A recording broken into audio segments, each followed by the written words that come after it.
Tere, mina olen Karin ja sa oled kuulamas Nula Inkubaatori poolt ellu kutsutud podcasti Kas viga näed laita.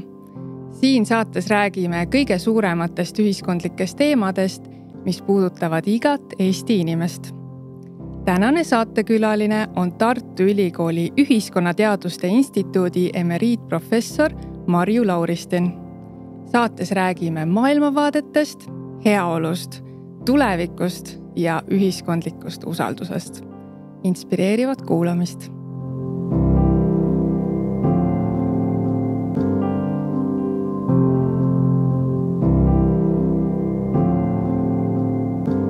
Tere tulemast saatesse, Marju. Tere, aitäh kutsumast. Asume kohe teema juurde. Nimelt, selleks, et meil oleks hea olla, peame me tundma ennast turvaliselt praegu ning peame uskuma, et nii on ka tulevikus. Me peame usaldama, et meie kogukond, riik ja inimkond tervikuna suudab käituda nii, et meie ja meile olulise eest on hoolt kantud. Kahjuks mina täna ei tea väga inimesi, kes ütleks, et me liiguksime ühiskonnana just selles õiges suunas. Nii et ma küsiksin, mis meiega toimub? Võib-olla meiega toimub see, et me oleme natuke valesti endale seda heaolu sõnastanud. Sest kui ma kuulen, et te ütlete, et hea on siis, kui me tunneme, et meie eest on hoolt kantud, siis mulle ei tundu, et see on väga niisugune julgustav arusaamine heaolust. Sest siis sõltub see heaolu alati kellestki teisest, kes meie eest hoolt kannab. Mm-hmm. Mina olen nii elanud ja seda oska, et heaolu väga paljus on ikkagi meie sisemise hoiaku küsimus. Ja heaolu ei tähendab seda, et meil on lihtsalt nii-öelda mõnus olla. Heaolu on see, kui sa oled iseendaga tasakaalus. Kui sa tunned, et sa teed õiget asja, kui sa tunned, et sul on mingisugune tõesti võimalus ka teha seda, mis sa just tahaksid teha, kus ümber on need inimesed, kes toetavad seda, mida sina tahad teha ja kellega sa tunned, et sa tahad umbes sama asja ka teha. Ja siis nii väga ei sõltu ju sellest, et kuskil on veel keegi, kes peab hoolt kandma. Mulle tundub, et me olemegi ikkagi natukene rikutud mõnedest niisugustest sõnadest, mis on tulnud ja läinud käibele ja me nagu väga palju ise ei mõtle, kas need sõnad päriselt meie kohta ka käivad. Nagu näiteks? See sama hoolt kandmine. Ma saan aru, et hoole kandmise teema tekib siis, kui sa ise enam ei jaksa midagi teha. Mm-hmm. Aga kui sa ise jaksad teha, siis ma arvan, heaolu ei sõltu sellest, kas meie eest hoolt kantaks. Mm-hmm. Kõik ikka algab sellest, et me leiame iseenda üles. Kui me iseendale üles leidnud, siis sellele alusele me saame ehitada ka kõike muud. Kui me ennast ei tunneta, ennast ei leia üles, siis meil on kogu aeg selline nagu ebakindel tunne ju, eks ole. Mm-hmm. Aga kuidas sellesse teemasse puutub see, et ma tean, et inimestel on palju sellist muret ja ärevust just selliste maailmavaateliste erisuste pärast, et võib-olla ongi siis, kas tunnetakse seda või tuntakse seda, et siis ei ole neid inimesi piisavalt, kes kuidagi meie seda eneseteostust või seda olemist siis nagu toetaks? Kas see on nüüd mure, ma ei saa aru hästi, maailmavaateliste erisuste pärast või meil on mure maailma pärast? Mm-hmm. Ma arvan, meil on mõlemat. ja sest, et maailmavaade on vaade maailmale. Ja kui meil on mure, et me ei vaata kõik ühtemoodi maailmale, siis minu meelest see on vale mure. Sellepärast, et tegelikult on ju loomulik see, et inimesed näevad maailma igaüks omast aknast vaatab välja. Meil ongi erinevad vaated sellele maailmale. Küsimus on selles, kas need vaated omavahel kokku klapivad. Et ma arvan, et mitte küsimus ei ole niivõrd jällegi maailmavaatelistest erisustest, kuivõrd võib olla hoopiski selles maailma nägemise niisugusest polariseerumisest või vastandumisest. Ja tõesti, kui me hakkame seda tundma, et need inimesed, kes näevad nagu teisest aknast, et nad on meie vaenlased, siis tekib see tõeline niisugune tunne, et mul on nagu hirm või ma nagu ei julgegi välja ütelda, mis ma mõtlen kas või näiteks. Või ma ei julge kuulata, mida teine arvab, sest äkki see, mis ta arvab, on mulle niivõrd vastumeelne. Mm-hmm. ja siin me tuleme kahjuks ikkagi väga klassikaliste demokraatia küsimuste juurde. Kas me oleme valmis või harjunud või küllalt tugevad ise, et tõesti elada demokraatlikus ühiskonnas, sest demokraatlik ühiskond iseendast ju eeldab seda, et inimestel ongi erinevad arvamused ja inimesed tulevad nende erinevate arvamustega julgesti välja niiviisi, et nad ei tunne, et sellepärast keegi hakkab neid näiteks vihkama, et nad teistmoodi arvavad. Ma arvan, pigem, mis praegu seda tekitab, seda niisugust ebaõdusust, ongi just see hirm. On tekkinud tõesti selline õhkkond, mida me nimetamegi selliseks vastandumise või polariseerimise õhkkonnaks, kus ei ole enam loomulik, et inimesed ongi erinevate arvamustega, vaid oodatakse just, et ollakse samade arvamustega ja need, kes on erinevad, on kohe nagu automaatselt mingis teises leeris. Vaat see on niisugune ühiskonna jagamine erinevatesse vaenuleeridesse. See tegelikult ei ole demokraatiale sugugi omane või ei ole vähemasti tervislik mitte. Ja see on tõesti probleem ja ma usun küll, et selle üle tasub muret tunda ka. Aga see mure, mis sellest murest abi on, peab muret tundes katsuma ju midagi paremaks teha. Ja üks võimalus paremaks teha, näiteks mis puudutab neid vaate küsimusi, on ju lihtsalt omavahel rääkida rohkem. Ja rääkida ilma ärritumata, ilma kartmata ausalt välja ütelda seda, mis sa mõtled, aga samas ka siis arvestada, et ka teisel on see sama võimalus ja vaadata, kuidas siis tekiks dialoog. See on just nagu nii kulunud tõde. Aga me tegelikkuses ju näeme, et see kulunud tõde mõnikord muutub ületamatuks praktiliseks raskuseks. Me ei saa nagu sellest üle. Ja mulle tundub, mis on praegu noortega ikkagi juhtunud, sellest on ju palju ka kirjutatud, ka teadlased on seda uurinud. Et mingis mõttes vist ka selle tõttu, et noored on harjunud rohkem ennast väljendama niisuguste emotikonidega ja näppudega ja mitte üksteisele silma vaatama ja mitte rääkima. Et kardetaksegi välja ütelda seda, mis sul endal sees on, kardetakse kuulda, mis teine ütleb selle kohta, kardetakse selles mõttes nagu, kuidas öelda, siis lavale tulla. Ja see on võib-olla ka üks põhjus, miks pärast tuntakse, et kõik on nii erinevad, kui ma olen omas urus kinni. Ma kardan, et seal keegi on väljas, äkki see on väljas niisugune, kes kui ma urust tulen välja, tahab mul pea otsast ära napsata. Siis ma ei topigi oma nina välja, istungi oma urus ja räägin teiste, kes minu urus on ka sellest, kui hirmus maailm on, mis sealt urust väljas pole jääb. Aga selle vastu jäite muud, kui tule julgesti välja ja tekitada neid, nagu me ütleme siis ma mõtlen siin sotsiaalteadlased, neid avalikke ruume, kus nagu avalikus ruumis ongi võimalik päevavalguse käes näha, et ei ole need tondid nii koledad. Et need pimeduse viirastused hajuvad, eks ole. Siis kui me selge valguse käes üksteisele otsa vaatame, leiame, et pole viga, saame hakkama küll. Eks ole.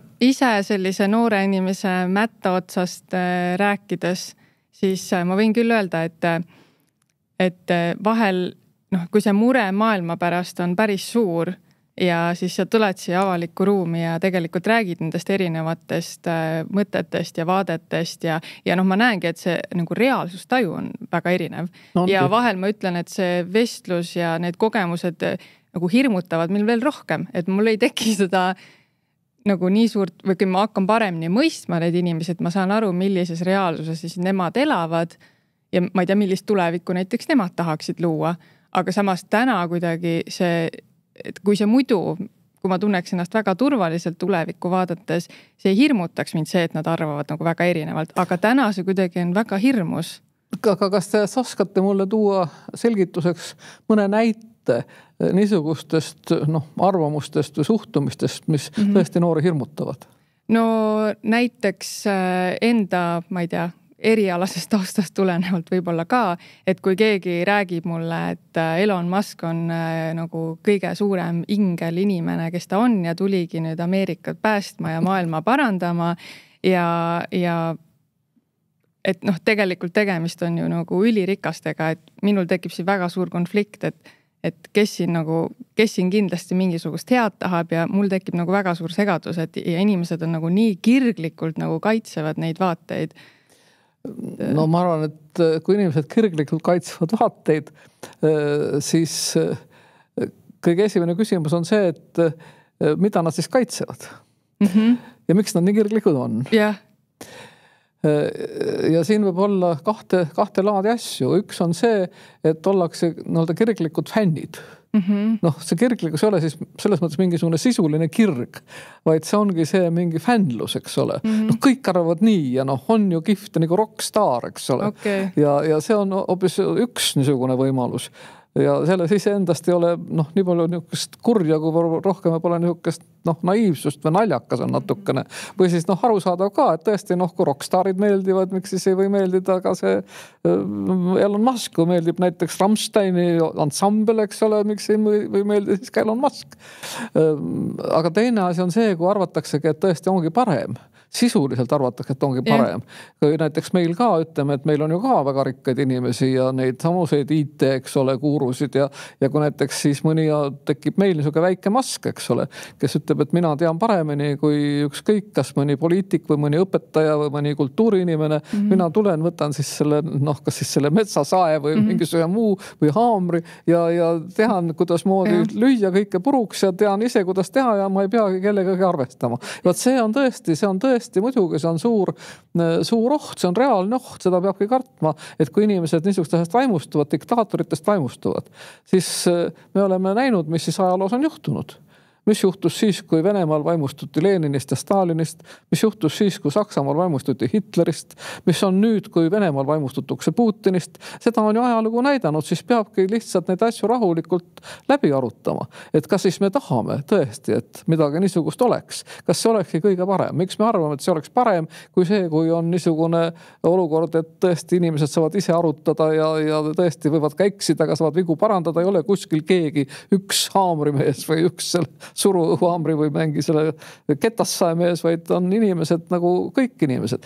Ja see, et mingi tehnika niisugune boss arvab, et ta on kõikides valdkondades kõige targem. See ei ole ju mitte haruldane nähtus. See kipubki nii olema. Aga selleks on ju olemas teised inimesed, kes teavad, et on asju, kus see tehnika boss tegelikult ei taipa mitte tuhkagi. Ja siis tuleb see ka selgeks teha. Ja võt siin me tuleme niisuguse huvitav asja juurde nagu mehed ja naised tegelikult.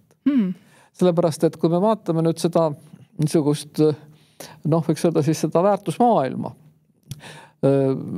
mis on kellegi jaoks nagu esikohal ja mille järgi siis nagu hinnatakse, et asjad ongi õiged, kui just need asjad on teiste poolt ka hinnatud, siis paraku kõik need uuringud, mis on kultuuriväljal tehtud, näitavadki, et üldiselt kuigi see tundub niisugune, ma ütleks nagu erapoolik või vanamoeline, et tehakse vahet meeste ja naiste vahel, aga paraku nii see on, et kõik need niinimetatud pehmed väärtused, kõik need kultuuriväärtused ja suhete väärtused ja kõik armastuse väärtus ja kõik see on ikkagi nii-öelda naiste poole peal rohkem esindatud ja kui me võtame mehed, eriti niisugused nooremad mehed ja keskealised mehed ja siis veel need mehed, kellel on siis kah veel mingisugune nii-öelda tehnoloogiline võimekus ja sinna juurde siis ka vastavad niisugused välised märgid, moodsad autod ja kõik nii edasi, siis sealpool teistpidi neid niisuguseid vaimseid väärtusi ja seda nii-öelda inimsuhete väärtusi ja see, mis nagu elule annab seda nagu seda, võiks öelda siis südamest tulevat ilu,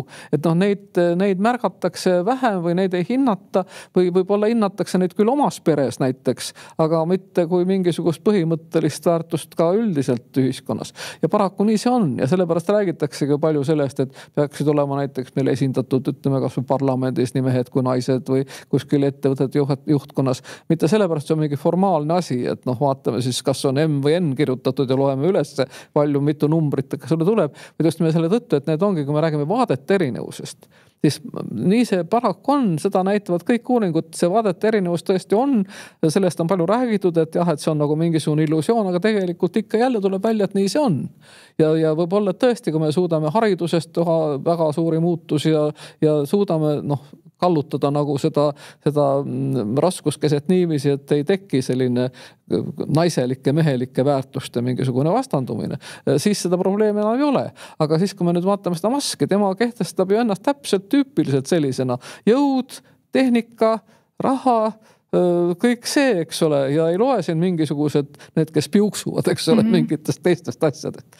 Ja ma arvan, et siin on väga oluline, et me Eesti ühiskonnas seda kah silmas peame Eesti kultuuri või mitte kultuuri nüüd selles kunsti mõttes, vaid nagu väärtuste suhtes on ju ka räägitud, et meil üldiselt kipub olema niisugune noh, nimetame seda siis selliseks macholikuks kultuuriks, et meil niisugune, võiks öelda siis teatud nagu massi poolehoid, pigem just nimelt selliste kõva sõnad ja niisuguse tugeva niisuguse sammuga ja suure autoga juhtide poole kaldub.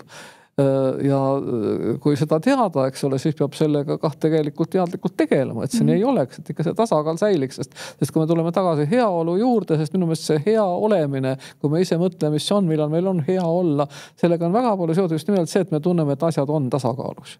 Et nad ei ole kuidagi kaldu tasakaalust väljas, eks ole, noh, edasi. Ja see tasakaal on ka see väärtuste tasakaal. Mul on selline mulje jäänud, et tegelikult paljud inimesed ei saa aru, et Trump või sellised nagu diktaatorlikud valitsejad, et nad tegelikult on seda. Et selline tunne on, et jääb selline mulje, et keegi ongi kuskilt rohujuure tasandil tõusnud, tahabki aidata süsteeme nüüd puhastada ja korda teha ja paremaks teha ja see on ajaloos nagu enne nägematu revolutsioon, mis me nüüd kõik siin koos teeme.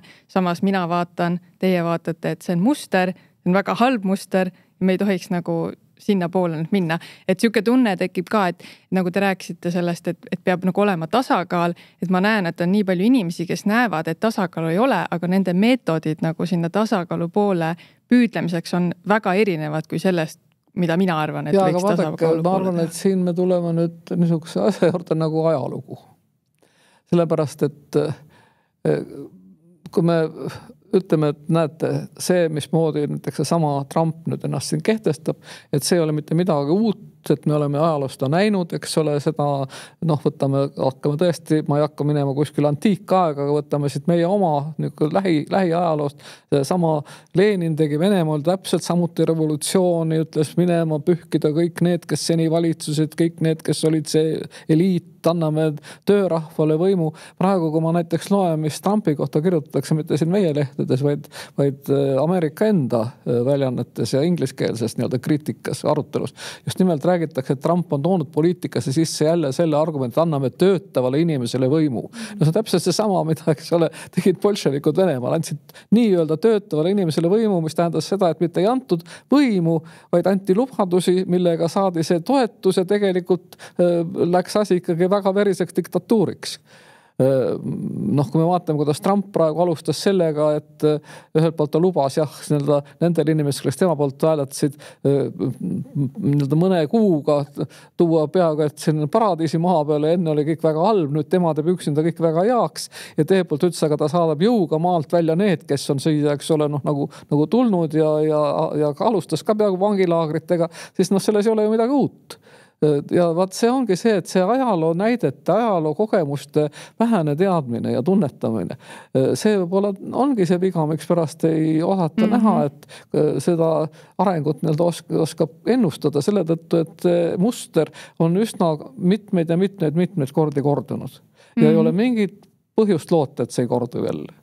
Ja siin on ju tehtud väga palju psühholoogilisi uuringuid, mis tüüpi inimesed need on, kes nendest, kellest niisugust diktaatorid saavad. Ja see on ka väga sarnased on nad kõik. No ja sellepärast ongi, mõtlen, et mõned vestlused, mis siin nii-öelda erinevatest siis maailmavaadetest inimestega teinekord pidada, et kui mulle saab ilmsiks see, kui vähe näiteks seda ajalugu siis teatakse või neid mustreid teatakse või nähakse, et siis võt see tekitab hirmu, sest see ei ole asi, mida võib-olla tunni ajaga nüüd ära kuidagi selgeks klaarida, et see on nagu mingi pikemajaline selline hariduslik teekond, mis on vaja läbida selleks, et neid asju nagu seostada oma vahel. Ja no see, meil on ju hariduslik teekond nii-öelda kohustuslikud 12 aastat, aga see pikk ei ole küllalt. Me saaksime küsima, mida siis on jäetud selle teekonna jooksul märkamata, mida ei ole õpitud, millest ei ole aru saadud, sest üks asi on lugeda mingeid sõnu, eks ole, õppida mingeid sõnu, teine asi on tõesti iseenda sees seda kojutusvõimet arendada, et mis siis tähendab, kui ajaloos näiteks juhtusid mingid sündmused, miks nad juhtusid ja nii edasi. Ja siin ma tuleks nüüd selle sõna, mida teie ka kasutate, maailmavaade. Kas need ikka on maailmavaatelised erinevused, kui üks inimene on haritud ja teine on harimata? Need ei ole maailmavaatelised erinevused, need võib olla maailma tunnetuse nii-öelda erinev tase, erinev oskus. Sest et maailmavaade iseendast ju eeldab seda, et see vaatamine on toimunud, et tõepoolest midagi nähakse. Aga kui üldiselt ei nähta, vaid tõesti ongi mingisugune pime usk, eks ole, mingi emotsioon ainult. See ei ole maailmavaade. Ja siin mina pigem seda seostaks hoopis niisuguse nähtusega nagu müüt ja mütoloogia. Sellepärast, et kõik sellised diktatuurid, need on ikka alati olnud saadetud väga tugevast trummipõrinast ja tõesti sellistest mütoloogilistest rituaalidest. Mõtleme seda, kõik need on armastanud selliseid etendusi, eks ole, seda emotsionaalset kaasakiskumist. Võtame seda, kuidas võtame Trumpi seda kampaaniat, eks ole, kõik need punaste mütsidega massid, kes hõiskavad ja karjuvad ja võrdleme seda nende massidega, kes marsisid ja hõiskasid ja karjusid Saksamaal või Venemaal või ka Hiinas nüüd. See on kõik seesama, tähendab, aga see ei ole maailmavaade. See on tegelikult selline mütoloogiline suhe. Kuskil on jumalus, kuskil on imetegija. Ma vaatasin suure imega või imestuse, isegi mitte imestusega, vaid äratundmise ja niisuguse kummastusega seda, mismoodi esines sama äsja valitud Ameerika president kongressis. Kongress on ju ikkagi Ameerika kõrgem seadusandlik kogu. Seal on inimesed, kes on enamasti väga haritud ja enamasti juristid hariduselt, eks ole. Ja enamasti istunud ka selles kõrges kogus mitte 1 aasta, vaid ikka mõni aastakümneid. See tähendab seda, et peaksid olema kõikidest nendest demokraatlikest arusaamadest läbi imbunud ja oskama neid kõiki läbi näha ja nii edasi. Ja kui ma siis nägin, kuidas moodi Trump esitas oma kõnet täpselt sellises vaimus, nagu need samad diktaatorid, olgu Hitlerid või Stalinid. Iga lause järgi pidas pausi, hõikas neid lauseid ja siis pidas pausi, et kõik tõuseks püsti ja oleks ovatsioon. Ja oligi nii, tema selja taga oli siis asepresident Vance ja siis selle kongressi, eks ole, see spiiker, kes oli ka siis samast parteist ju valitud nüüd kui Trump, kes siis ise kargasid kõige pealt püsti ja hakkasid plaksutama. Aga meie ju mäletame vanemad inimesed sellist asja nõukogude ajast. Kui oligi niiviisi, et oli ette nähtud see, kui olid lehes näiteks, olid mingid Moskvas toimunud niisugused koosolekud, kus näiteks Stalin pidas kõnet, siis isegi lehes kirjutati, pandi sulgudesse ovatsioonid, kõik tõusevad püsti. Ja ma nägin nüüd Ameerika kongressis sellist pilti, kus on ovatsioonid, kõik tõusevad püsti ja mitte sellepärast, et spontaanselt seda teek, vaid ees on neil dirigendid, kes näitavad ette, et nüüd tuleb plaksutada. See tekitas minus, kui me räägime hirmust, siis ma ütlen, et minus tekitas see vaatepilt hirmu, kui ma nägin, et need samad kõrgelt haritud demokraatliku rahvaesinduse liikmed käituvad sellisel viisil, nagu mina mäletan veel, eks ole, mina olen nii vana, nõukogude ajast, eks ole. See oli jube. See on nagu massipsühhoos. See on massipsühhoos, aga see ei ole mitte massipsühhoos, lihtsalt see on dirigeeritud psühhoos ja seda dirigeerimist oskavad kõik diktaatorid ja nende ümber olevad inimesed. Võtame sama Hitlerajad, kõik need suured tõrvikutega marssimised, eks ole, Heil Hitler karjumised, kätte tõstmised, võtame Stalini ajal kõik need lõputud hurraa karjumised, marssimised, loosungid, jälle ovatsioonid. Kõik see sama muster, Hiinas see sama muster, Putini juures see sama muster, eks ole. Need on need psühholoogilised, ütleme, psühhotehnilised vahendid tegelikult, millega just nimelt see maailmavaade lülitatakse välja. Ja selle asemel on siit, nagu inimese seest see sama niisugune, massi emotsioon. Ma olen nagu kõik teised. Nüüd on see aeg, kus me oleme jõud, me oleme nüüd kõik nagu üks suur rusikas. See on niisugune inimese sees peitu, ma ütleks niisugune ikka, mingisugune alge, mis teda sunnib kas siis ühelt poolt tahtma niisugust võimu või teiselt poolt siis alluma sellisele võimule. Seda on analüüsitud seoses nüüd tõesti nende kogemustega, mis on ajaloos, ka filosoofide, psühholoogide poolt, näiteks tuntud saksa filosoof Hannah Arendt on ju kirjutanud lausa raamatu sellisest nii-öelda totalitaarsest isiksusest või autoritaarsest isiksusest, mis mustrid sellega kaasnevad, millised on need psühholoogilised mehhanismid. Ja seda on meil nüüd vaadatud ju viimased aastakümned, kui mingit nii-öelda ajaloo hõlma vajunud mingit teadmist, oli tõesti kord, aga see enam ei kordu. Meil on nüüd tore demokraatlik ühiskond, eks ole, meil ei juhtu midagi sellist ja me näeme, kuidas meie silmade all 2 kuuga senises, meie kõige jaoks demokraatia kantsis, eks ole, äkki toimub midagi sellist, mida ma arvan, et võib toimuda ainult Moskvas. Aga mul on siuke tunne, et kindlasti väga paljud inimesed Ameerikas, et nad ei saagi aru, et tegelikult tõmmatakse nahk üle kõrvad, et nagu ei suudaks uskuda, et tegelikult nemad vaatavad, et see ongi demokraatia, see on kõige puhtam vorm. No aga see ongi see, mida meil kah püütakse öelda, et kõige puhtam demokraatia vorm ongi see, kui tullakse tänavatele ja marsitakse ja hõigatakse ja siis ongi see tore. Ja vaadake, siin on nüüd, ütleme niiviisi, tarvis ka natukene vaadata meie oma seda Eesti Vabariigi taastamisaega tagasi. Kui me kipume võrdlema seda, ütleme, sellega, mis toimus meil laulurevolutsiooni ajal. No, kui meie näiteks neid suuri lauluväljakul, neid suuri miitinguid tegime ja kui me tegime neid massiaktsioone, siis me teadsime, et see saab olla ainult väga lühikene aeg.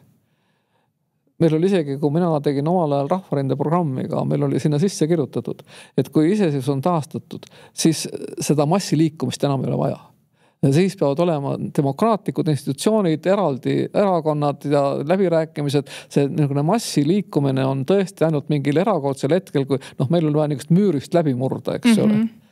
No siin me näeme teistpidi, on vaja müüri ehitada, on vaja murda läbi sellest senisest demokraatlikust süsteemist. Aga igal juhul on selline massijõud on lõhkuv jõud. Massijõud ei ole ehitav jõud, see on lõhkuv jõud. Ja kui on lõhkuda vaja seda, mis on tõesti kuri, see müür ja kõik, siis on ta positiivne. Aga kui ta hakkab lõhkuma näiteks kas või muuseume või ütleme demokraatia institutsioone, siis ta on kindlasti kuri jõud. Ja peab seda alati arvestama, et see massijõul on alati väga suured ohud sees. Ja massijõu kuritarvitamine, see ülespuhumine, ülesõhutamine, äsitamine, see on ikkagi rohkem olnud ajaloos seotud kurja jõuga kui sellise hea jõuga. Aga seda on väga raske võib-olla mõista siis, kui sa ise oled nagu selle massi sees ja nii hea on olla. Vaata, see ongi see. Karja on, see loomaks lähed, nagu tahan siin olla. See ongi see, millest räägitakse massipsühholoogia analüüsides, et see tekitab inimestel omamoodi heaolu. Ma olen nagu kõik, ma olen selle suure osa, eks ole, ma teen midagi ja see tunne tekib ja tõesti siin jällegi on erinevates olukordades erinev, nagu see suund tõesti, aga see on ka erinev tunne, et näiteks kui me mõtleme oma nendele suurtele miitingutele lauluväljakul ja võtame kas meie lauluga. Inimesed tunnevad ennast selles mõttes nagu õnnelikuna, nagu tõstetuna, selles ei ole niisugust lõhkumise kurjust, tahtmist midagi hävitada, vaid pigem see on see tahtmine ise jõuda, eks ole, nagu välja mingisugusest suletusest. Ühenduses vaata nii paljudega. See on nagu positiivne ühendus, aga samas võib olla teistpidi ka seesama jõud kellegi vastu suunata, eks ole, hävitada ja need on erinevad niisugused nagu soovid selle taga ja ka erinev väärtus selle tegevusel. Aga me peame alati, meie siis teadsime, et see on selles mõttes see saab olla ainult ajutine, et seda ei tohi kindlasti mitte kuritarvitada seda. Et jätta kestma ja niimoodi, sest et see kari on siis, ütleme, tal on selline sünergia, et kui tuleb mingi halva kavatsusega manipulatiivne türann ja võtab selle lihtsalt üle ja tõmbab naha üle kõrvade kõigile, eks ju. Aga kuidas siis, ma ei tea, ise ära tunda neid inimesi, kes siis nagu tahavad seda kuritarvitada või mitte, et ühte asja te juba kirjeldasite, et kui ongi selline, et kui on juba soov tekitada nagu sellist karjavaimu ja nagu lähme kõik ja teeme ümber, et see võiks olla nagu üks asi, et kui on need inimesed, kes väga tahavad seda nagu kõvasti ära kasutada. See olema jah, tõesti see teatud niisugune, ma ütleks lausa sisemine niisugune nagu instinkt. Kompass. Jah, sisemine kompass, tõesti see ohutunne, et niisugune karjavaim, see peab tekitama alati ohutunde. Et see tõesti võib-olla mingil erakordsel olukorras tõesti, see on vajalik, aga see ei saa olla midagi, millele ehitada üles mingit, näiteks ühiskonda või riiki kui sellist. Et see on midagi, mida võib-olla vahepeal nagu on tore kogeda või ka... Ei, tore on teda kogeda mänguliselt. Näiteks, kuidas me praegu kogeme seda näiteks, ütleme laulupäeval või kuidas näiteks rock-kontsertide ajal või või jalgpallivõistlusel, eks ole, siis see on selle sama selle koos olemise võimu, selle koos hõiskamise või koos, ma ei tea, kas või protestimise, selle läbi tundmine, mis pakub väga suurt elamust, jah. Ja see on jah midagi, mis on inimeses sees. Inimene tahab seda. Aga siit mis tuleme selle, et siin ongi küsimus, et kuidas seda siis ära kasutatakse. Kas heaks või kurjaks. Kas see läheb kuidagi väga poliitiliseks, eks ju, et millisel eesmärgil see siis on. Ja mina olen küll märganud, et mõne inimese puhul ma lihtsalt vaatan, et kui see inimene saaks, ta teeks oma sekti. Nagu ma lihtsalt vaatan, et ta on lihtsalt selline inimene. Ja teised ei saa üldse aru. Neid inimesi me ju näeme, näiteks me võtame seda, mis Ungaris toimub. kuidas Orban, eks ole, on oma poliitikat ajanud. Ta ajab oma poliitikat tegelikult täpselt niisamuti. Ta erutab, ässitab, eks ole, inimesed ülesse. Kindlasti sellega seostatakse mingeid ohtusid, eks ole, ja nii edasi. Ja tekitab sellise tunde, et noh, ilma minuta ei saagi. Mina juhin teid ainukesena õiges suunda. Ja vaat see on selle niisugune demokraatlikule arusaamisele vastupidine, et on ainult üks juht, eks ole, kes on õige. See on puhtalt niisugune demokraatia vastase niisuguse poliitika tunnusmärk. Üks juht, kes on õige, kõik tehed on vale. Ja üks asi, mis tõesti, millest me juba pikalt ka rääkisime, eks ju, et see massipsühhoosi selline karjavaim, aga teiselt poolt ma tean, Eestis on ka seda polariseerumist üpriski palju ja tegelikult need inimesed ei arva, et nad lihtsalt kaasa lähevad, et on nii palju ju materjale ja artikleid ja saateid ja eksperte, kes muudkui seletavad ja kõik on ilus loogiline ja arusaadav, jube tark ja nagu ongi haritud inimesed, et see tundub võib-olla, et see on väga läbimõeldud ja väga teadlik otsus nagu sellist diktaatorlikku isiksust siis või poliitikat toetada. Et mul on jäänud selline mulje, et nende inimestega saab ikkagi nagu arutada ja argumenteerida, aga samas seal on nii palju mingit taustainfot puudu, mida mina tean ja mida on väga raske nagu üle anda väga lühikese aja jooksul. Seda arutamist peab ikkagi nii, kui arutada saab, peab ikkagi arutama. Ja ma praegu Eestis siiski sellist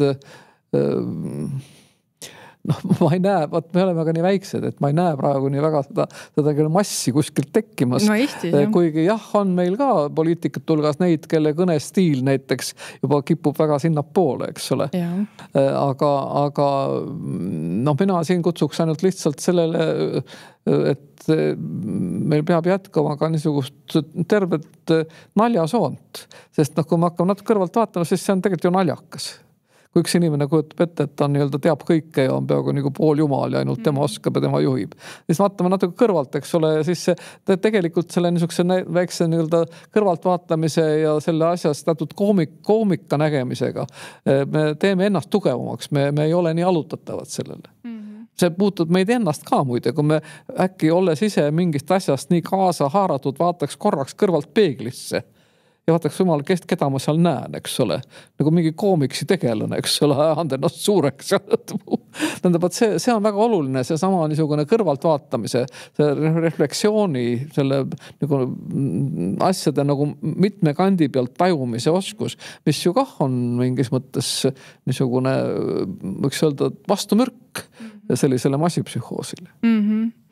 No praegu ma arvan üks mure, mis paljudel on ja mis ma arvan minul ka tekitab võib-olla kõige rohkem emotsioone on ikkagi see julgeoleku küsimus, et siin ma näen, et need vaated reaalsustaju siis ütleme läheb ka väga, väga mitmesse leeri, et see minule küll natukene hirmus kuulda, kui keegi ütleb, et kõiges on ikka NATO süüdi ja peaks lihtsalt kõik igasuguse julgeoleku ära koristama ja et siis me oleme päästetud, et see on nagu natukene hirmus mu jaoks. No vaadake, siin on see efekt, millest ju räägitakse kui sellisest neljanda põlvkonna efektist. Mis tähendab neljas põlvkond? See on neljas põlvkond peale sõda, peale viimast sõda. Unustatakse ära lihtsalt. See tähendab seda, et enam ei ole otseselt ka neid vanaemasid ja vanaisasid enam, kes võivad oma kogemust edasi andes nagu sellele oma lastelastele uuele põlvkonnale tekitada sellise emotsionaalse mingisuguse kogemuse, mida siis tasub karta, mida ei tasu karta, kuidas siis tegelikult asjad on. Ja siis tekibki ühelt poolt niisugune uljus, et proovime ära. Ja teiselt poolt tekib niisugune juba ette mingi niisugune hirm, et jumal nii õudne, katsuks sellest ära põgeneda, eks ole, meie seda küll üle ei ela. Ma arvan, et ikkagi tuleme tagasi selle sama ajaloo tundmise tähtsuse juurde. Sellepärast, et meie väike Eesti rahvas on ju väga lühikese aja jooksul tõesti, kui me võtame nüüd hakkame lugema seda aega põlvedes, eks ole, siis vana emad, isad, siis nende emad, isad, vanemad, vanaisad, siis nende emad, isad, vanavanemad, vanaisad ja me jõuamegi tagasi ajaloo nendesse punktidesse, kus on olnud läbi elatud kõiki neid pöördeid, eks ole, ja kõiki neid tagajärgi. Nii et meil on suurepärane võimalus meie oma selles väikses kogukonnas nii-öelda üksteisega suheldeski, nagu jagada neid kogemusi ja siis ka selle järgi siis hakata võib-olla realistlikumalt ka mõõtma ja hindama, kui suured siis need praegused ohud on esiteks. Ja poolt, mis siis meie praegused võimalused on ka näiteks selleks samaks toimetulemiseks ja hakkama saamiseks. Ja üks meie vanemate, vanavanemate, kogu Eesti niisugune rahvaga kogemus on ju hakkama saamise kogemus. Ma arvan, et see on meil niivõrd väärtuslik. Mina lugesin, see oli vist tänases lehes, kirjutas mingi Ukraina või õigemini tsiteeriti mingit Ukraina politoloogi. Ja tema ütleb, et meie oleme suur rahvas, eks ole, ja vaat kuidas meidki siin on, eks ole, siin juba siin osa me territooriumi vallutatud ja kõik, aga teie olete nii väiksed, et teist saadakse kohe jagu. Ja siis me nagu noogutaks selle peale, paneme selle lehte ja paneme veel suure pealkirja ka, eks ole, et meist saadakse niikuinii jagu. Aga kui me hakkame kõik reaalselt mõtlema, kas meist ikka on siis jagu saadud, ei ole ju. Ei ole ju jagu saadud. On küll olnud raskeid aegu ja kõik on olnud, aga siin me ju oleme, jagu pole ju saadud. Ja meil on see jagu saamise ja hakkama saamise see kogemus nagu ka mõtestamata. Mis see jõud siis oli, miks meist jagu ei saa? Me peame selle peale rohkem mõtlema, vähe mõtlema selle peale, kui väiksed me oleme ja kui hirmus kõik see maailm on. Me mõtleme selle peale, kuidas siis meie siin, me oleme olnud ju selle sama Venemaa naabrid, mitte viimased 50 aastat. Me oleme 1000 aastat olnud Venemaal. 1000 aastat. Päris pikk aeg. Ja me oleme 1000 aastat olnud Venemaa ja siis ütleme selle Saksamaa või ütleme Läänemaa selle vahepeal piiri peal. Me olemegi 1000 aastat ja üle 1000 aasta, ütleme aga praktiliselt alates tõesti juba sellest ristirektest olnudki reaalselt võitlustandril piiri peal. Ja me oleme siiamaani elus ja hakkama saanud ja loonud maailma tasemel kultuuri ja e-riigi ja mida kõik veel, eks ole. Aga võib-olla me vajamegi siis nii-öelda seda värskendust, et mis siis on see, miks me oleme püsima jäänud. Just seda peaks küsima. Minu meelest see on palju olulisem küsimus. Sellest, kui hirmsad asjad võivad juhtuda. Olulisem küsimus on see järgmine küsimus. Kui need asjad tõesti võiks juhtuda, siis mida me oma kogemustele toetudes? Oma tugevaid külgi ka hinnates, aga muidugi ka oma ohtusid ja nõrkusi reaalselt ka hinnates. Ikkagi võime ütelda selles kohta, kuidas me jälle hakkama saame. Kas te oskaksite välja tuua mõndasid neid tugevusi, mis võib-olla on meelest ära läinud? See on muidugi nagu ma ei hakkagi ütlema, mitme miljoni küsimus see on. Aga see on see küsimus, mida me peaksime tõesti rohkem arutama ja kui hakata otsast kuskilt pihta, eks ole. Võib hakata eri kohtast pihta, igaüks hakkab sealt pihta, mis on talle võib-olla omasem või mida ta rohkem tunneb, siis mina hakkan oma seda mõtlemist ikka sellest kultuuri külje pealt pihta. Sest et ma hakkan selle pealt pihta, et mida tähendab meie oleme hakkama saanud. Meie. Kes see meie siis on, eks ole? Siis me ei mõtle ju minust ja sinust üksinda.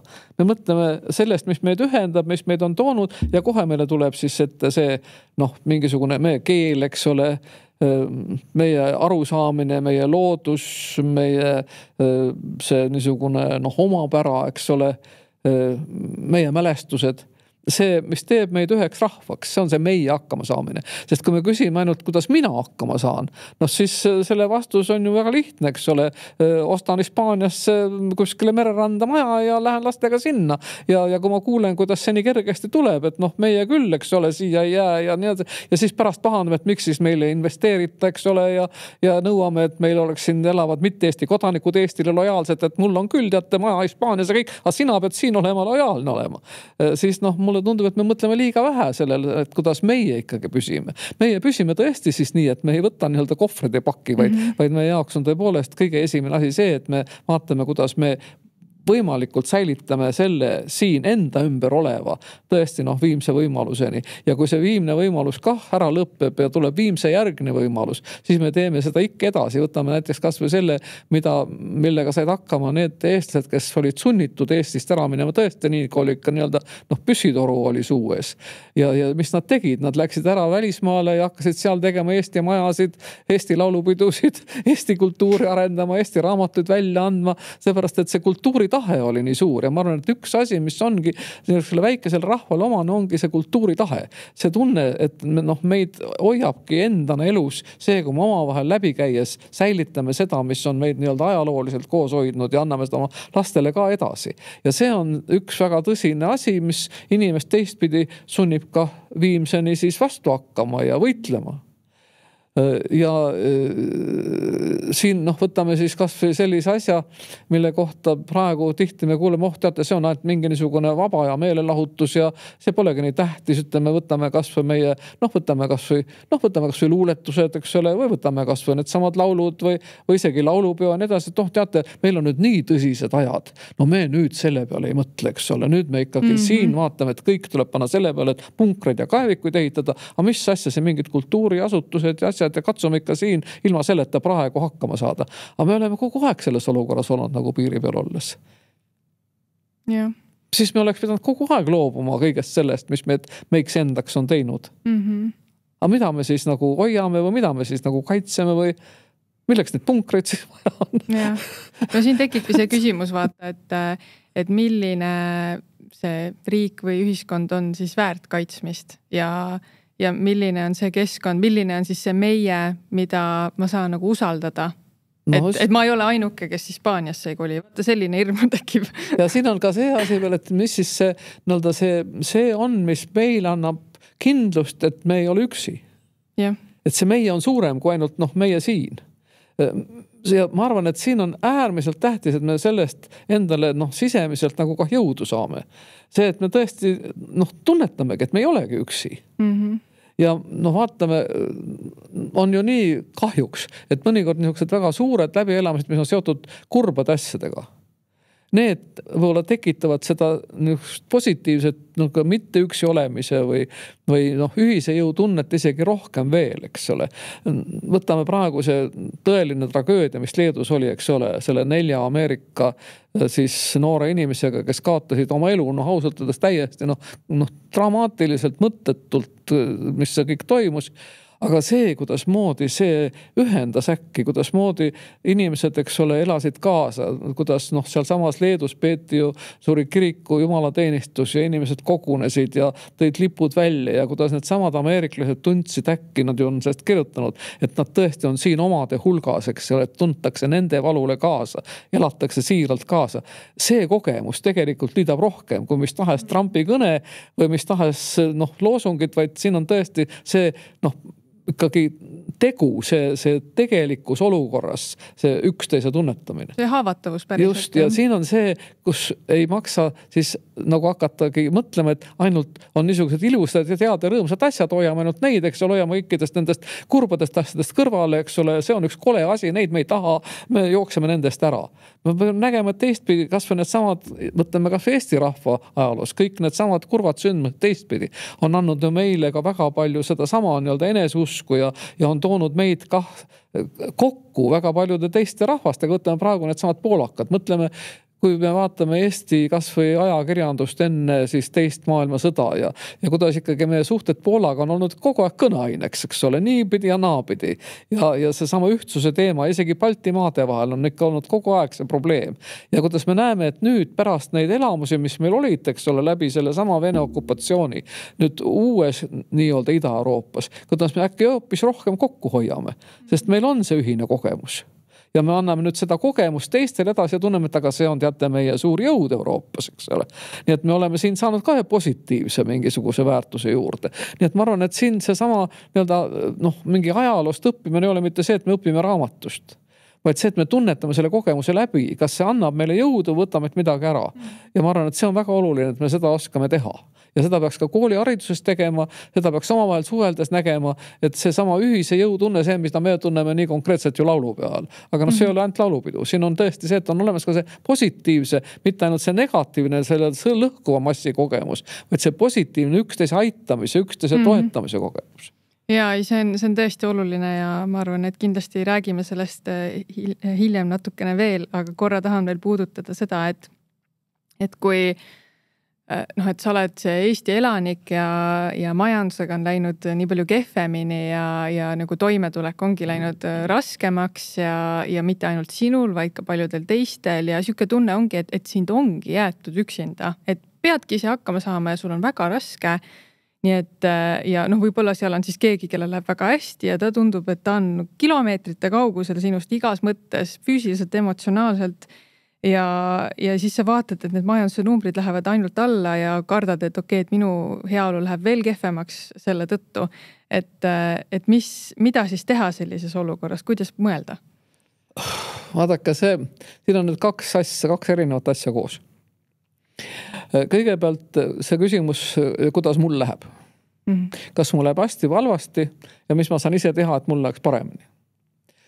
See on väga praktiline küsimus. Ja see on praktiline küsimus, mis on seotud sellega, kas ma oskan midagi teha. Kui mul näiteks üks töökoht kaob ära, kas on mul mingeid võimalusi, võimeid, oskusi, teadmisi, et teist tööd saada? Mis töö see võiks olla? Kuhu ma veel kõlban? Üldse milleks ma kõlban? See on väga tähtis küsimus. Ja see on väga palju seotud ju selle sama haridusega, eks ole.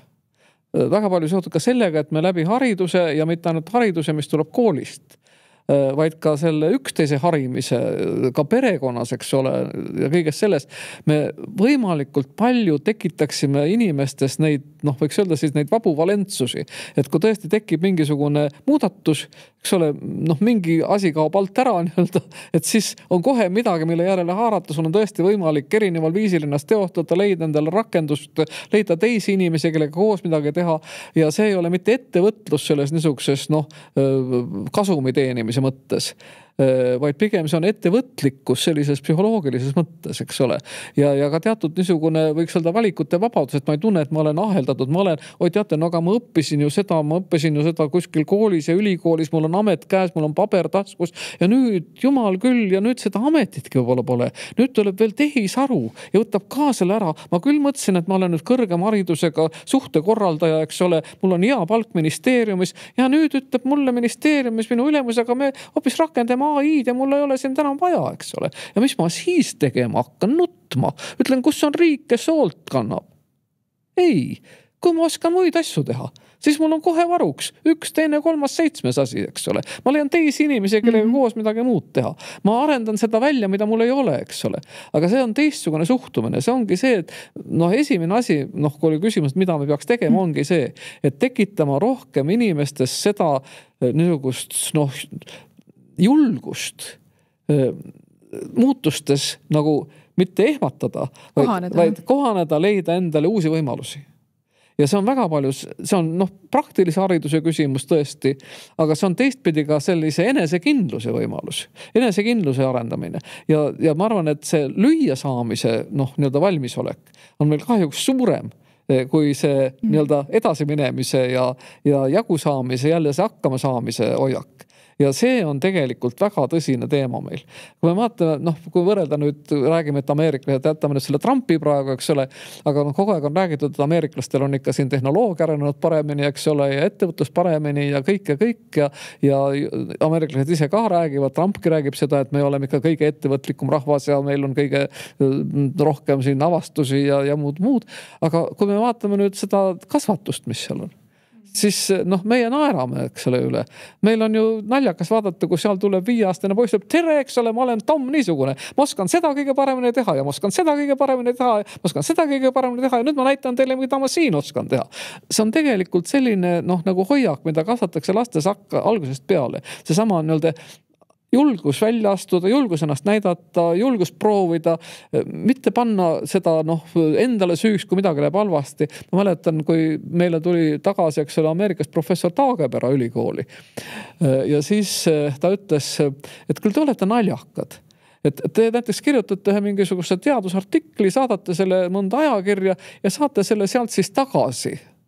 Ja siis te olete kohe õnnetud ja tunnete, et olete läbi kukkunud. See on ju normaalne, et te tagasi saate. 2, 3, 4 korda. Sellega te ju õpite. Selleks peab alati valmis olema, et see teeb teid paremaks. Aga teie nutate kohe kannate ise ennast maha. Miks te teete nii? Ja võt see on väga tõsine tarkus, et me kanname ennast ise maha. Ja siis aitame veel oma kaaslasi ka ennast maha kanda. Yeah. Eks ole, ma arvan, et see on üks esimene asi. See on see, mida iga üks saab teha. Ja noh, muidugi mida peaks siis kui me räägime praegu sellest, et me peame nagu haridust muutma, räägime, peame elu lähedasemaks tegema ja mida kõike tööturule vajalikumaks, siis siin ei ole mitte see, et peab õppima ainult mingeid uusi praktilisi oskusi. Neid õpitakse palju kiiremini kui selliseid üldisi niisuguseid sisemisi hoiakuid, mis tõesti aitavad hakkama saada, aitavad uusi asju teha, nii välja mõelda uusi asju kui ka uute olukordadega toime tulla. Ja siis muidugi teine asi on siis niisugune laiem niisugune ühiskonna küsimus, et mis siis selle meie majandusega saab ja kõigepealt ma küsin, kas see ikkagi on nüüd see olukord nii hull, kui me nüüd võtame ikka neid olukordi, kus tõesti hull on olnud ja siin me tuleme jälle selle sama asja juurde, et me ei tunneta või ei mäleta iseenda ajalugu ja vanemad inimesed nüüd mäletavad, aga ei taha kah enam meenutada seda, kui me ikka olime tõeliselt vaesed. Kui ikka raha ikka nagu üldsegi ei olnudki mitte. Et mis see võrdluskoht on? Ja see võrdluspunkt on, võtame selle sama aja, kui me olime siin suurtes pööretes 90. alguses, eks ole. Ja näiteks, kus oli nii, mina olin siis ju õnnetuseks sotsiaalminister ja raha kohe lihtsalt ei olnudki. Riigi kassas füüsiliselt ei olnud raha. Et maksta näiteks pensione, selle pensioni seaduse järgi, mis siis veel kehtis. Ja me olime sunnitud pensionit üldse ära muutma. Ja minemagi ainult selle kõikidel ühetaolise vanustoetuse juurde, sest lihtsalt riigil ei olnudki üldse raha. Ei olnudki võimalik teenida, sest ei olnud ka neid ettevõtteid veel üldse, eks ole, see vana nõukogudsüsteem oli lammutatud, lagunud, läinud, kolhoosid olid laiali ja uusi veel ei olnud. Ja olimegi täielikult augu põhjas. Me räägime praegu, meil on majanduslangus. Meil on välja arvutanud majandus, me ütled, et siis oli see Eesti majanduslangus 40%. Mitte 40. Ja kah jäime ellu. No ütleme, ja jäime ellu ja olime 5-6 aasta pärast juba nii palju välja rabelnud sellest august, et nina oli augu ääre peal ja juba saime hakata tegema avaldusi Euroopa Liitu astumiseks. Aga sest, et jube tahtmine oli august välja tulla. Mitte ei olnud tahtmine seal augu põhjas nagu nutu laulupidu korraldada. Aga meil on nutu laulupidu juba käib. No mõtlengi, et minu põlvkonnas on võib-olla keerulisem, et me oleme nagu vati sees kasvanud. Ongi see. Ja tegelikult kõik see ebamugavus, me ei ole seda kunagi kogenud ja see tundub nagu midagi, millega nagu ei ole võimalik toime tulla. Nagu. Ma ütlen siis teile austus niisuguse kurja vana inimesena, et siis tuleb sellest augustise läbi tulla. Ja. Tuleb ikka läbi tulla, välja ronida ja selle tarkusega edasi minna, et saame hakkama küll. Siis saabki tugevaks. Ja. Mulle väga meeldib see, mis mu ema üks kord ütles mulle, et tead, Karin, et praegu ongi see aeg, mis kasvatab tugevaid inimesi. Aga täpselt. Nii ongi. Ongi niiviisi, ongi nii. Nagu kunagi armastas ju Lennart Meri ütelda, et mis ei tapa, see teeb tugevaks, eks ole. Ja praegu see on asi on ikka tapmisest kaugel, kui võrrelda see, või oli suur kriisiaeg 2008, eks ole. See oli ikka palju hirmsam auk, mis oli. Ja mis meid praegu ees võib tõesti oodata, siin meie räägime praegu oma mingisugusest, nendest tõesti ikka muidugi on need tõsised probleemid, aga kui me mõtleme sellele, et see sama Trumpi tolli sõda, eks ole, et see võib, nagu majandusmehed ütlevad, see ei pea, aga see võib panna veerema uuesti selle majanduskriisi ratta, mis läks ju kah Ameerikas sai algus, eks ole. Kõigepealt oli nagu ühe firma pankrot, aga tegelikult tuli ju see suur ülemaailmne majanduskriis. Mõtlete siis seda 2008, eks ole. Ja kui me mõtleme praegu seda, et Trumpi kogu see tollipoliitika hakkab lõhkuma neid samu tarneahelaid ja kõiki neid asju, siis me ei tea veel, keegi ei oska ennustada, kuhu see ratas viib. Ja me peame olema palju hullemaks valmis tegelikult. Palju hullemaks. Ja. Aga seda ei tohi karta. Võt ma ei taha kedagi hirmutada, peame olema, mis me nüüd teeme, poeme kuskil ära, paneme aknad ka kinni, ei loe ühtegi lehte ja väriseme igaüks oma ette. Vaid ei, võt see sama asi, et mõtleme, mis me siis teeme, kust me väljapääsu leiame, mis võimalused veel on, et meil on endal juba varuvariandid olemas, A ja B ja C ja D. Ja peale selle muidugi, tuleme nüüd siin selle ühe asja juurde, see on see tehnoloogiline areng, me räägime, oi jumal, minu meelest juba 20 aastat, kuidas moodi. Eesti majandus peab tegema hüppe innovatiivsuse suunas. Kuidagi ikka ei hüppa. Kusjuures minu meelest on häda selles, et me ootame ühte suurt hüppet. Ja ei pane tähele, et meil on tegelikult palju väiksed hüpped ju juba toimunud. ja mina tuletan siis ikka meelde, seda on jälle perenaiseliku tarkust, eks on nagu enne öeldud, et naised ja mehed näevad nagu maailma erinevalt. Et iga inimene, kes on nagu vett keetnud kasvõi, ta ju teab, et keema ei lähe ju see vesi mitte korraga. Meid kõigepealt on väiksed mullid, eks ole, siis on suuremad mullid, siis on veel suuremad ja alles päris lõpuks, eks ole, läheb kohinal keema.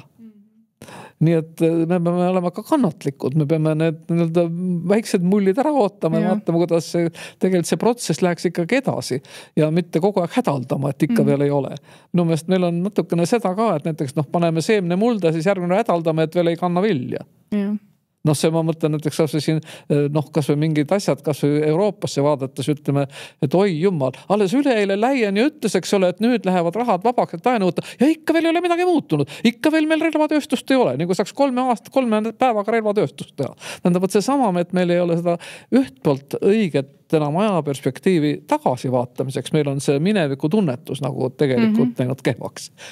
Aga sellel on paratamatult see teine pool ka, et meil ei ole ka tulevikku vaadates seda kasvamise aja tunnetust, et iga asi kasvab teatud aja.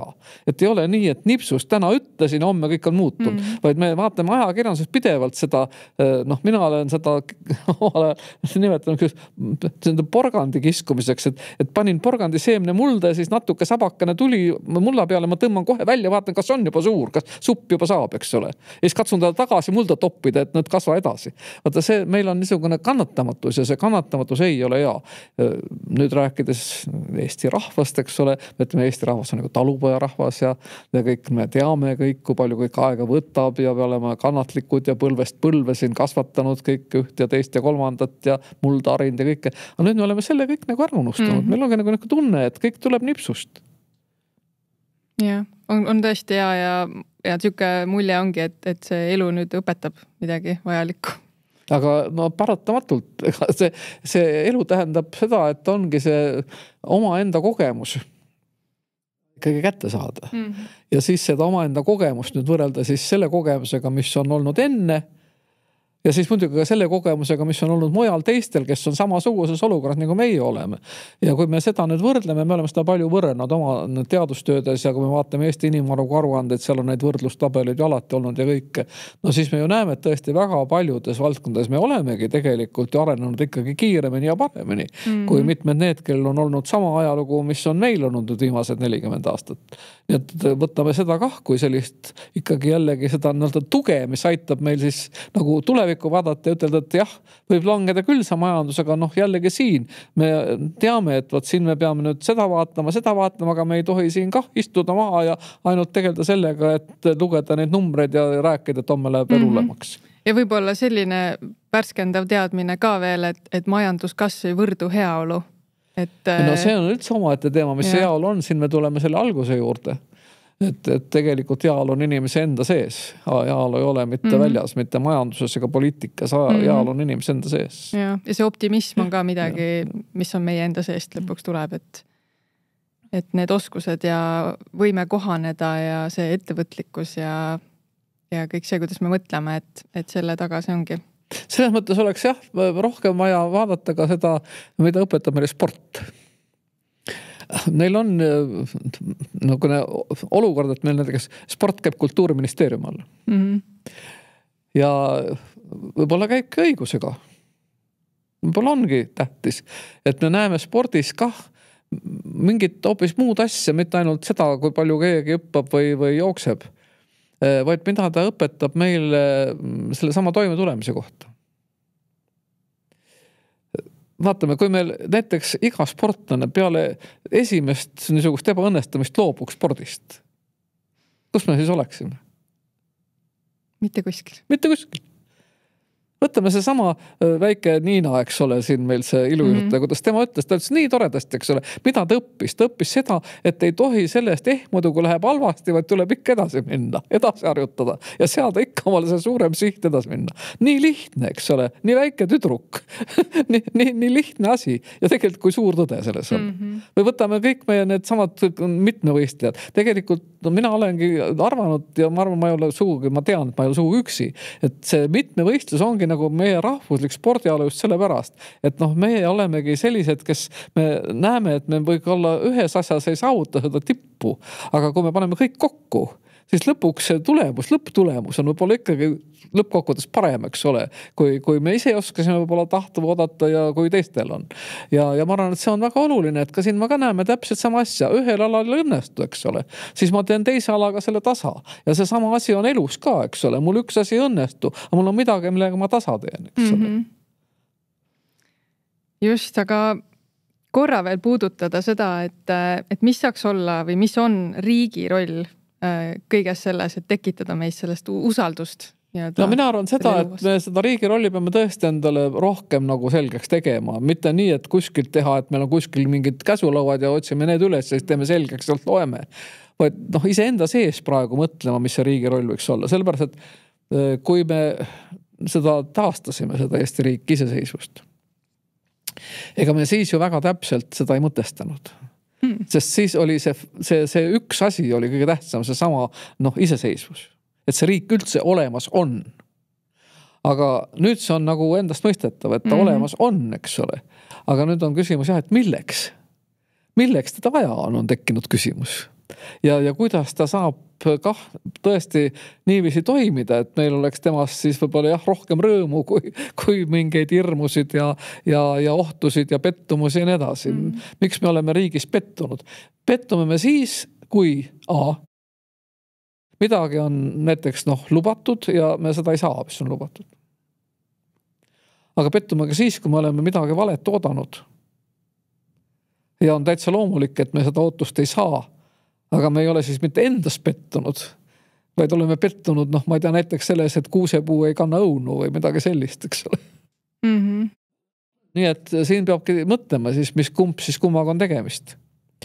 Kus on siis, nagu ütlevad juristid, õigustatud ootus ja tõesti, kus on see ootus, mida võib-olla me ei peaks üldse ootama riigilt, miks seda riiki vaja on. Ja teeme selle selgeks ja see on arutelu, mis meil on tegelikult praegu pidamata. See korralik arutelu. Kui me vaatame ikkagi seda juba, kui teatud uut olukorda, kus me oleme, võiks öelda siis ka küpses eas on riik, eks ole, me taastasime selle riigi nüüd juba siin, mis see siis on, nüüd tuleb 92 üle 30 aasta tagasi ja see peaks ju nüüd täis küpses mehe eas juba olema see uuesti nagu ellu ärganud riik. Aeg on istuda maha ja järele mõelda. Ja ega siin muidugi me mingeid Ameerikaid ei avasta, see paljus on ju põhiseaduses ka öeldud. Ma jään ikka selle juurde, see on just nagu nii lihtne, aga tegelikult see on väga keeruline. Seda riiki ongi vaja selleks, et püsiks see rahvas ja see kultuur. Sest selleks, et iga üks personaalselt rikkaks saaks, ei ole riiki vaja. Me teame väga hästi, et mõni teine riik on olnud palju osavam, me läheme ka siis sinna teise riiki ja mõtleme, et seal me saame ise paremaks, aga me siis ei küsi, et aga kuidas siis niiviisi, et meie pole ju kaasa aidanud selle riigi rikkusele, aga nüüd tahame selle riigi vilju saada, nii nagu me ütleme need teiste kohta, kes meile tuleb. Aga miks meil on vaja rikast riiki? Mis tähendab rikas riik? No me arvame, et siis me oleme õnnelikud. Aga miks riigi pärast? Miks riik on õnnelikuks tegija? Ma ei tea, mõnus keskkond, kõik on mugav, kannatusi ei ole. Potentsiaal on maksimeeritud, hea haridus, rohkem võimalusi, äkki selle pärast. Aga see on kõik niisugune personaalne, niisugune rahulolu, mida ma ütlen, saab võib-olla paremini, kui võttagi pilet kuskile mujale, kus see kõik tuleb kohe kätte. See on ju tarbija rahulolu. Jah. Ma arvan, me väga palju mõtlemegi selliselt tarbija käitumuslikult, et mina olingi siin riigis, olengi tarbija ja maksan oma maksud ja nüüd vastake mu tellimusele. Aga võib-olla me peaks mõtlema teist pidi, kus me oleme ennast tundnud kõige õnnelikumana tegelikult. Ma kardan, et me oleme rohkem õnnelikud siis, kui me midagi loome. Muidugi. Kas meil loome lapse? Või me loome laulu? Või me loome ettevõtte? Või me loome aia? Eks ole, ma kardan, et me oleme siis õnnelikumad, kui siis, kui me oleme ostnud ja saanud mingi jube asja, see on kuidagi palju üürikesem, eks ole, see tarbijaõnn. siin on öeldakse see hedooniline ja eudaimooniline heaolu, need ongi need kaks erinevat. Ja kui me nüüd seda mõtleme, siis mis on see, milleks meil on riike vaja, mida me ilma riigita ei saa luua? Mingid institutsioone, mingid kollektiivsed toimetulekut. Ja aga mis see kollektiivne toimetulek on? Haridus, avalikud hüved. Üksi ei tee haiglat. Ja, eks ole, me tulemegi selle juurde, et on olemas mingid sisukesed asjad, mis, kui me enne rääkisime siin, et on mingi turvatunne vajalik, eks ole, mis selle turvatunde puhul eeldavad, et me paneme jõu kokku, et me üksi ei ole võimelised seda turvatunnet tagama. Võtame selle sama, eks ole, tervise, eks ole. Kui me näiteks meiega juhtub õnnetus, niiviisi. Ja meil ei oleks haiglaid ja meil oleks haiguskindlustust. Et siis, kui me juba oleme näiteks autotunnetuse läbi teinud, me peame järgmine päev hakkama raha koguma, et maksta kirurgile, kes siis ta paneks me tervise korda, aga tema ütleb, et siis on vaja talle neid riistu osta, siis on vaja see haigla ehitada ja me peame selle kõike kinni maksma ise üksinda enne, kui me saame selle abi. See ei ole ju mõelda, eks ole. Siis ongi selge, et siin peab mingisugune mehhanism olema, et me saame koos kõik ette juba luua mingisugused need siis nagu asutused, institutsioonid, ka oskused, mida meie saame kasutada siis, kui meil on vaja. Teades, et väga tihti meil seda vaja ole, aga kellelgi teisel on vaja, eks ole. Ja see on muidugi üks alus, miks me ütleme, riik on tõesti selleks vaja, nagu vanasti oli vaja ka ütleme kogukonnas, näiteks talguid või seda, et me paneme jõud kokku ja teeme midagi ära, mida üksinda ei saa. See on esimene asi muidugi, eks ole. Aga nüüd tulles hariduse juurde. Selle haridusega on niiviisi, et siin on nagu kaks otsa koos. Üks on see, et me võime öelda, et me võime igaüks ennast ise harida. Miks me saadame lapsi kooli? Me saadame ju ise õpitada oma last, eks ole, nii, et õpib lugema, kirjutama ja siis me saadame, paneme ta kuskile välismaale peenda kooldi, eks ole, ja las ta saab seal hariduse ja õpib, eks ole, ja siis ta saab seal mingisugused kraadid kätte ja saab parema töökoha kuskil Ameerikas ja saame seda kõike väga hästi teha ilma, et meil oleks vaja siin Eesti riik ja mingit Eesti riigi poolt tehtud veel niisugust haridust, millele me peame maksudega ise veel nagu sisse maksma. Kui me ise sellest midagi ei saa, me saaks mujalt parema. Aga nii on inimesi, kes nii mõtlevad. Aga siis tekibki küsimus, et jõuamegi selle põhiseaduse juurde. Põhiseadus ütleb, riik on vaja selleks, et see rahvas ja kultuur säiliks. Järelikult on vaja midagi, mis kandub edasi ja hoiab seda järjekestvust. Aga see ongi kultuur.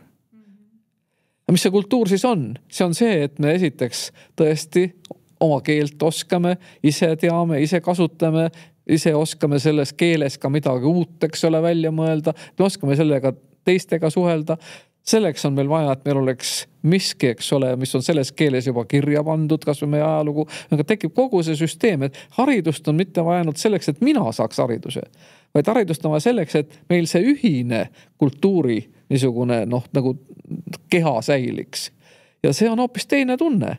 Kui mina olen sellele kaasa aidanud, eks ole, ma tean, et mina olen oma lapsed nii kasvatanud ja minu kool on selline ja mul tekib mingi tunne, et ma olen midagi teinud ka sellist, eks ole, mis aitab sellel suurel puul kasvada. Vot siin on vaja riigi abi tõesti. See on jälle see sama asi, et üksinda ei jõua ju võtta endale kõik õpetajaid ja teha kõike, vaid siin on just, et paneme siis rahad kokku, paneme jõu kokku, teeme midagi koos, eks ole. Ja nii tulevadki veel need asjad välja, mida me saame teha ainult nii, et me paneme omad rahad kokku ja jõu kokku ja mida me ei saa mõtelda, et seda teeb siis see, mida me nimetame turuks. Ja siin tulebki üks väga tõsine asi meie selle sama kultuuri ja rahva olemasolu puhul välja, kui meil räägitakse, et see sama turg võib ju siin aidata kultuuri teha kõike, aga siis on see rahvusvaheline turg. See ei ole eestikeelne.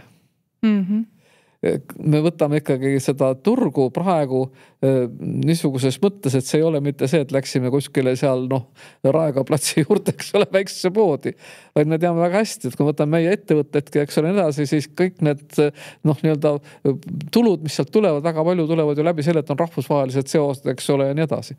Aga seal ju ei mängi sugugi mingisugust väärtuslikku rolli see, mis keeles, eks ole, me siin omavahel suhtleme või mis keeles me laulu laulame või nii edasi. Sellel ei ole selle turuga mingit pistmist.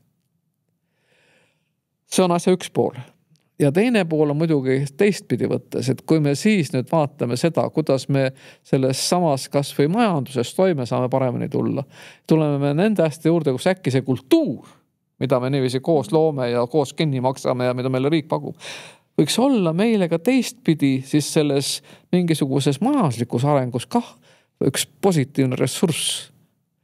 Ja see on asi, mida minu meelest näiteks soomlased on osanud palju paremini teha kui meie. Noh, kas me siis nimetame seda sellise moodsa turundusliku sõnaga bränd, eks ole. Aga ikka mitte, kui me juba turust räägime. Ja noh, ma siin kordan seda, mida ma ütlesin siin mõni päev tagasi, see tuleb ka intervjuus, mis ma andsin ülikooli, kas ei, see oli hoopis Maalehe puhul oli see, me rääkisime intervjuu. Ja siis ma ütlesin selle välja, ma ütlen selle siin kohas ka uuesti välja. Et kui me siin räägime väga palju nüüd kõik sõjaohtudest ja kõigest ja tekitame seda tunnet, et meil ei ole siin endal kindel olla ja peame ära minema ja siis me ütleme, et me tahame aga teha, et kõik meisse investeeriksid, eks ole. Meil on vaja majandust arendada, kõik peavad meisse investeerima. Meie ise tunneme, et meil on siin paha, meil on siin hirmus, me ei taha siin olla, lähme ära, aga no teised peavad meisse investeerima. Miks? Mille nimel? Ja väga ebaloogiline. Ja, see on ebaloogiline. Tähendab, meil peab olema midagi, mis meis on just vastupidi. Niivõrd kihvti, niivõrd ligi tõmbavad, niivõrd erakordset. Ja parahtamalt nii on, et need ajad, mis niiviisi rahvusvahelist sellist nagu positiivset kujutlust tekitavad, on väga paljus kultuuriga seotud. Kui me võtame, keda tuntakse praegu, kes on see eestlane, keda maailmas kõige rohkem tuntakse praegu? Tommy Cash. Kuidas? Tommy Cash. Tommy Cash see kindlasti ei ole. See on ainult kindlas seltskonnas. Ma siiski kardan, et see on Arvo Pärt on rohkem tuntud kui Tommy Cash. Nii. Kas Arvo Pärt on asutanud ettevõtteid? Ei. Ei ole, eks ole. Mida tema teab investeerimisest? Vaevalt midagi teab. Ei tea, aga ma usun, et Arvo Pärt on midagi sellist, mille järgi, kui teie lähete kuskil, ütlete, oi, eks ole, ma olen Eestist, siis väga paljud ütlevad, jaa, isegi ma vaatasin praegu need maailma ilusutamisvõistlused. Seal minu meelest see oli üks ameeriklane lausa, kes uisutas Arvo Pärdi muusikaga. Vaadake, see on nüüd see asi, kus me näeme, et tegelikult see, kui me mõtleme, et see majanduslik turg, eks ole, seal on see rahvuslik väärtus nagu, võiks öelda 0. Aga kui me võtame nüüd selle sama kultuurivaldkonna, siin äkki tekitab see mingisuguse lisandväärtuse selle, et meist teatakse midagi, mis on ilus, mis on hea, eks ole, mis on eriline, mis on teistsugune. Ja kui me selle kultuurilise poole välja tõstame, selle näitame, et see on meie jaoks niisugune, mis ühendab. Kui me näiteks teeme seda, et me võtame seda sama meie muusikute praegust ülikõrget taset, kui ühte meie võimalust kah laiemalt ja ehitame just praegu, kui on kõige rohkem seda ohutunnet, näiteks selle suure kontserdi maa ikkagi sinna linnahalli kohale Tallinnas mere äärde välja ja korraldame siin tõesti mitte ainult ei tee laulupidusid siin, eks ole, vaid korraldame ka tipptasemel selliseid mingeid Läänemere, ma ei tea, muusikafestivale, midagi sellist, eks ole. Ja tekitame selle tunde tõesti siia tasub tulla kõikidel ameeriklastel, inglastel, prantslastel, hispaanlastel, jaapanlastel, kõikidel siin toimub midagi eriti teistsugust ja ülevat. Siin on see koht, kus me tuleme äkki kokku ja me tunneme ennast sellises tõstetud olekus. See mälestus ju jääb.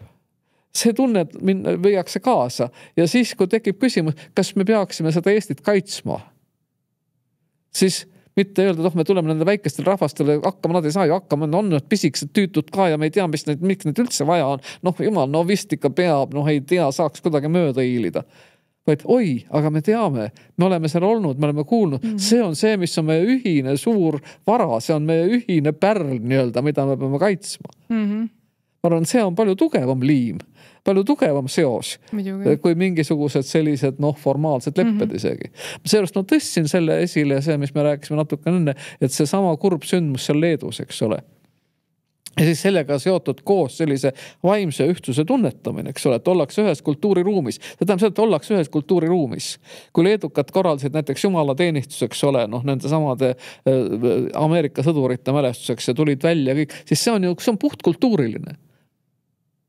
Ja see jääb meelde ja see seob. Hea kuulaja, kui sa oled ise kokku põrganud mõne ühiskondliku probleemiga ja sul on idee mõnest uudsest sekkumisest, mille peaks kindlasti Eestis ära tegema, siis esita see Nula inkubaatorisse. Nula on Kodanikuühiskonna Sihtkapitali ja Heateo Sihtasutuse koostöös sündinud programm, kust leiad toetava kogukonna ja kogenud mentorid, kes aitavad sul oma ideed ellu viia. Inkubatsiooniperioodi lõpuks võid saada ka kuni 33 000 eurose starditoetuse oma algatuse käima lükkamiseks.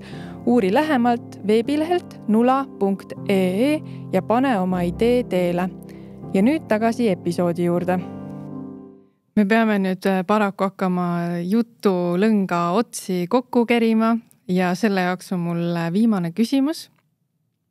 Et mis on need 3 asja, mida igaüks meist saaks ära teha, et nüüd seda tuleviku optimismi kasvatada? No ma arvan, et juba kõikidest sellest rääkisime. Esiteks lõpetada halamine. See on esimene asi. Lõpetada iseenda pisendamine, see halamine ja vaadata teistpidi, mis on meie võimalused, mis on minu võimalused, mida ma saan veel teha, et minu võimalused oleksid suuremad, mida ma saan õppida, kuidas ma saan oma suhteid teiste inimestega nii seada, et me tunneksime ennast koos paremini. See on kõik see, mis on selle sisemise jaalu teema. See ei ole mitte ainult minu isiklik asi, sellest tegelikult tekib üldisem hoopis teistsugune atmosfäär. Kui me tekitame selle üldisema niisuguse eneseusust kantud positiivse atmosfääri, siis siit järgmine asi, eks ole. Me saame olla kindlad, et tõesti me ei ole üksi, et meile tekib igal juhul, eks ole, kaaslasi, et me igal juhul oleme tugevamad, eks ole. Ja 3. muidugi on siis ka see, et me peame, nagu me rääkisime, peame julgema ikkagi ette võtta täiesti uusi asju ja julgema muutuda. Julgema muutuda, mitte midagi unustades, vastupidi rohkem mäletades seda, mis on olnud, aga sellest kogemusest üles ehitada ka julgust teha mingeid asju, mida me seni ei ole julgenud teha või minna mingis suunas kiiremini ja võiks olla siis ka tugevamini edasi, mis on võimalik ja kus me saame teha uuesti mingisuguse siis selle sammu, mille järgi me siis muutume ka üldisemalt niisuguseks nagu tugevamaks jõuks. Me ei saa mitte midagi teha muud kui seda, mida ütles juba kunagi see sama Jakob Hurt, et ei saame suureks kehajõult, saame suureks vaimujõult. Ja see vaimujõud tähendab mitte üksnes kultuuri kitsas mõttes, vaid kogu meie sellist elutunnetust. Ja seda, et me üksteist julgustame, mitte üksteist maha ei kisu. Lugupeetud Marju Lauristin, aitäh selle hästi olulise vestluse eest ja nende oluliste heade kõlavate mõtete eest. Aitäh, et te tulite saatesse. Olge head, ma loodan väga, et ma ei ole oma mõttemistes üksi. Ei ole, kindlasti ei ole ja kindlasti pärast saate kuulamist on neid mõttekaaslasi palju rohkem. Aitäh. Ja aitäh ka sulle, hea kuulaja ja vaataja, et sa olid meiega. Selle erilise saatega lõpetamegi Kas viga näed laita teise hooaja ja nüüd ei olegi mul muud mitte midagi soovida, kui et kohtuksime juba Nula inkubaatoris.